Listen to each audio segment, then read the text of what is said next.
Hey guys, what's going on? It is Broken Nose Vlogs here.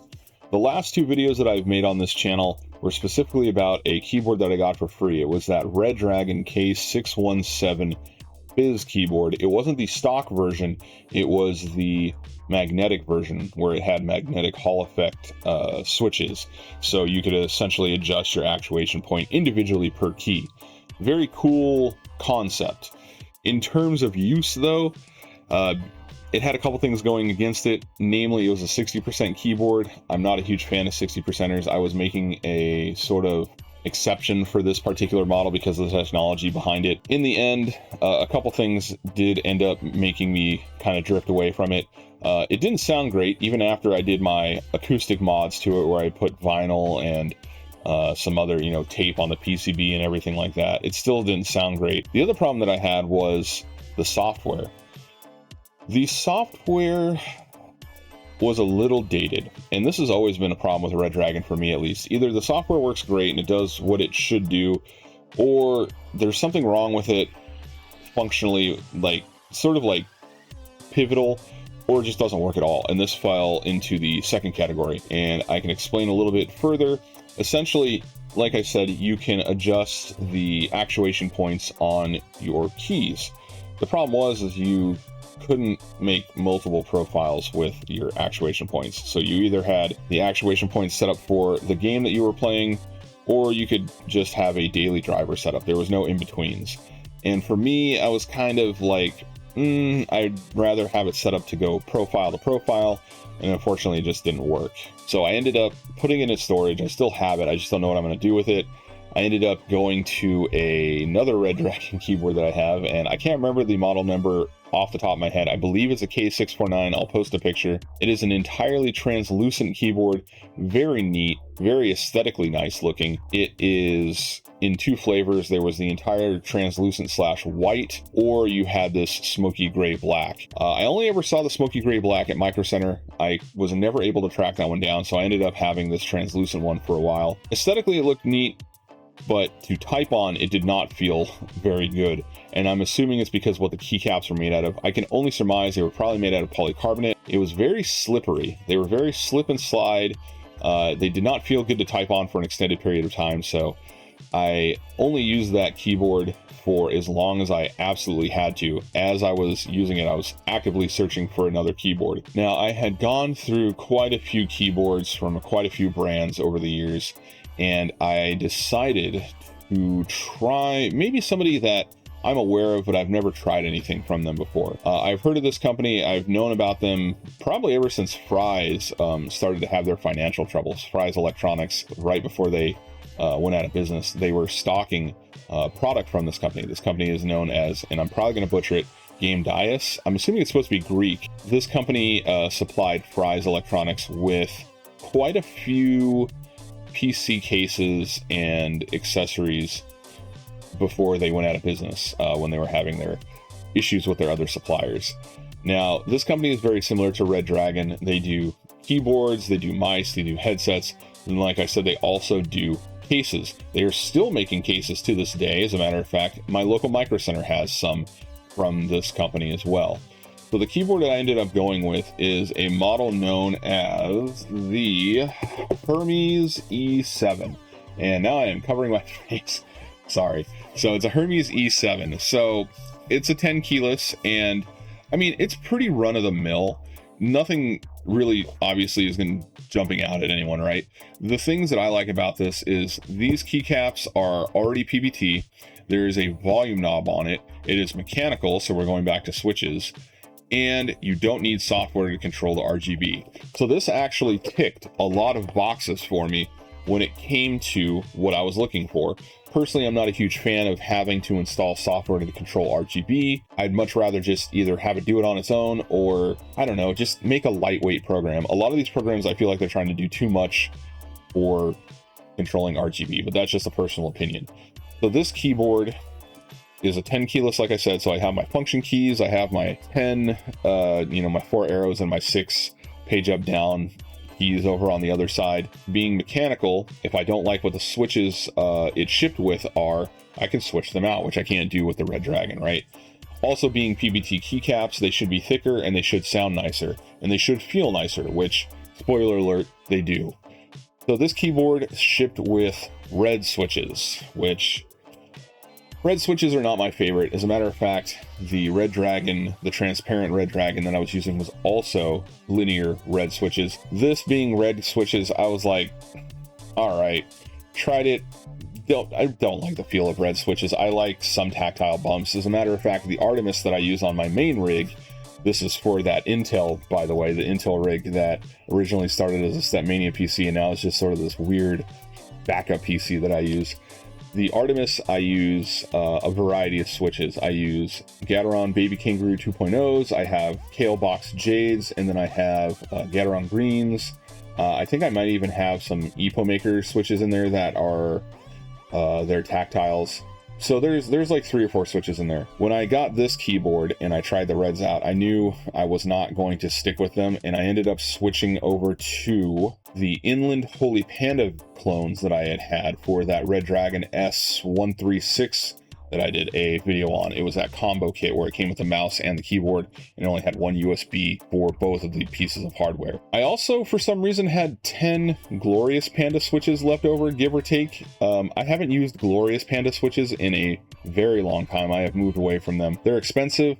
I've actually had the highest fail rate with them as well. They tend to stop working faster than all my other switches. They're okay, but the Inland version felt just as good, which is what most of the keyboard is set up with, outside of the arrow keys and the keys on the right hand side.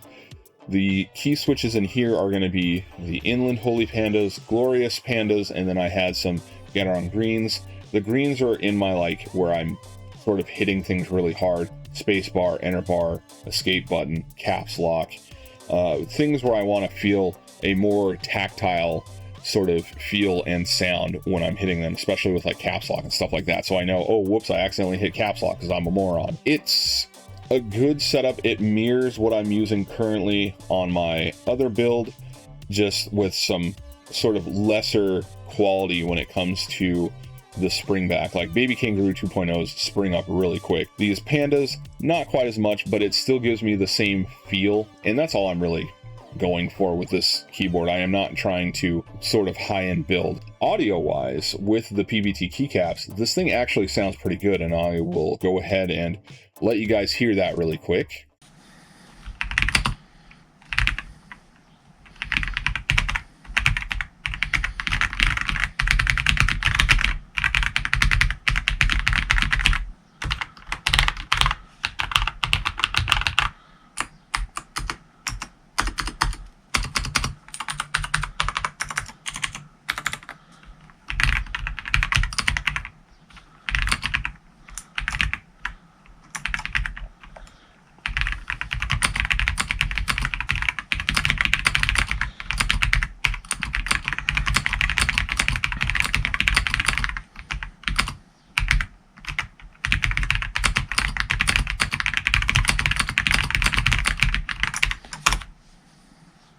And I mean, overall, I think it sounds pretty good. It's definitely better and lower pitched than the Fizz was. And then I will talk about one of my other favorite things that I briefly mentioned, and that is the volume knob on the side. That thing is really neat. I never realized how neat it is to have one of those on your keyboards. I have it on my Artemis Pro, and I do enjoy it on this Hermes as well, where I can just either roll up or roll down to adjust the volume, or you can push it in and you will mute your audio and you don't have to worry about anything. That's really cool. Like, it's neat to have it on your headphones and stuff like that, but instead of having to access the, and this sounds so lazy, but instead of being able to have to access the Windows function, you can just, you know, turn it on the side. That's super cool to me. Now, there are a couple other positives that I want to talk about before we transition into the not so positives. The keycaps being PBT means they should be thicker and they sound better. Also, they feel a little bit different. There's something different about these keys compared to some of the other keys that I've used previously. They almost feel dished in a way, but not so dished to where it kind of throws your typing off. It just feels comfortable. They do not feel like my regular key caps that I've used on other keyboards, because I was thinking about switching over the pudding keycaps to this keyboard, but in all reality, I actually A, like how they look with the blue and black, and B, like how they feel and sound. So I'm not going to. They look fine. Granted, yes, you don't have RGB shine through, but I'll get to that in a second. Overall, there are a lot of positives for this particular keyboard. Now, the not so positives, and I mean, it's only a couple of them, right? So my biggest one that I want to talk about is the flex. There is a lot of flex on this keyboard. You don't see it until you start doing surgery and you start switching out the keyboard switches, or you start switching out the keycaps.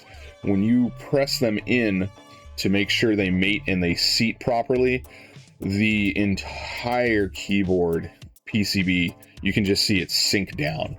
And I actually got a little nervous when I first saw that, because I was like, is this going to break? Is this a bad idea to switch out the key switches? I am not going to touch them ever again unless one of them fails. I am not going to try to do any other, switch modifications. What I have in there is what I have in there. It's not a great feel, honestly. It made me really nervous. And it's weird because it says it has gaskets and all this stuff, and I can only assume it's just the build quality of this particular keyboard. I mean, this is like a $40 keyboard, so there's going to be sacrifices made in some spots, and I think the build quality is definitely going to be one of them. The other thing that I want to say I'm not a fan of it, but in the video I've already stated I don't like having RGB software if I don't have to. There's no RGB software for this keyboard. Super cool. The pre-installed RGB effects are also incredibly basic. If you want any color motion, you're really stuck to actual rainbow RGB. You do not get a lot of motion with the other color options that you have. They're static. They have some, crazy ones where it's like ripple, or like it rains down different colors. It's still technically rainbow RGB. If you're looking for solid color options, you either have your static, or there's this one which I would call sonar, where it just swipes back and forth constantly. So as it swipes one way, the lights will dim, and then, kind of goes back and forth. But that's it. I left it on a solid teal, static teal, which sort of matches the rest of the colorway of this build. This particular PC, it was built in a Montech King 15 Pro case, and that particular case has a built-in RGB hub, so I didn't even have to have RGB software for my computer. I just have RGB options at the press of a button. There's a lot more options inside of the Montech case than there are the keyboard, but this sort of build has become this strange sort of vaporwave / retrowave / synthwave build. There's a lot of teals, there's a lot of blues, purples, magentas, oranges. It kind of ties everything together, and aesthetically, the teal lighting and the blue and black keyboard colorway do sort of tie into this build. So overall, I'm okay with that. It's just, if you're looking for something, I would say intricate in terms of RGB, you're not going to get it. And this is the thing that kills me, even the K617, granted, it did a very poor job at key actuation. It did pretty darn good at RGB. That's probably my only sort of things that I can say negative about it, outside of it did also boot up in Mac mode, which was a little confusing. I was very confused as to why my alt buttons were opening windows. But I want to say, I think for what it is, and that's what I have to do. I have to look at it for what it is. For a $40 keyboard, I get a 10 keyless option. I get mechanical switches. I get hot swappable mechanical switches. I get basic RGB control, and I get a volume knob on the side for volume control, and I get PBT keycaps that are colorwayed to the keyboard, all for $40-ish. That being said, I am still putting the Hermes box up on my shelf of stuff here, of things that I use. It's a good keyboard for what it is, and like I said, I think that's what we really have to look at it as, is for what it is. For $40 or $40-ish dollars, is this a good deal? Oh, absolutely. Is it the best deal? Are there better keyboards? Well, oh yeah, there are definitely better keyboards. And when it comes to keyboard flex, that is my biggest problem with this keyboard. I feel like I said I was going to break it. I was very nervous switching out those key switches for new ones. If I would have known it flexed that much, if I would have done some more homework on it, I probably would have second guessed myself. Would I have still gotten it? Probably, because I mean, the price was too good to pass on it, and it had all the features I was really looking for. You know, those are just some of the things, you know, at this price point, you're probably going to end up having, you know, a little bit of give and take. So, you know, I basically took everything I wanted on this keyboard and got it, right? I'm going to have to give up something, and that's going to be the build quality. Is it worse than I would say like Red Dragon or things like that? No, not really. The magnetic fizz keyboard even felt kind of janky. The only two Red Dragon keyboards that I feel are actually well built are that translucent one and the Artemis Pro that I use. Outside of that, I've had some pretty shaky experiences when it came to Red Dragon. So in the end, I will say Gamdias, your Hermes E7 is a pretty darn good keyboard. For its price point, I would definitely say this is something I would recommend using. I'm a big fan of it. It feels great, and it does everything I want it to do. So now, you know, the Stepmania PC turned backup PC has gotten a keyboard that I can be comfortable and satisfied with, you know, that goes with the mouse, the mic. The only other thing I really thought about maybe switching up was the webcam, but that is another video for another time. Anyways, I think I will wrap the video up here. The TLDR on this is Gamdias makes a keyboard called the Hermes E7. It is a mechanical keyboard, and for the price point, it is pretty darn good, and I would recommend it. That's the whole takeaway that we have from this video. Anyways, like I said, I'm going to wrap this video up. Thank you guys for watching. If you've never heard of Gamdias or know, you know, that they made keyboards, now you do. If you're in the market for a 10 keyless, I would take a look at the Hermes E7 here. You might be surprised. It might be what you're looking for. Anyways, until I catch you guys in another video, take it easy. Bye-bye.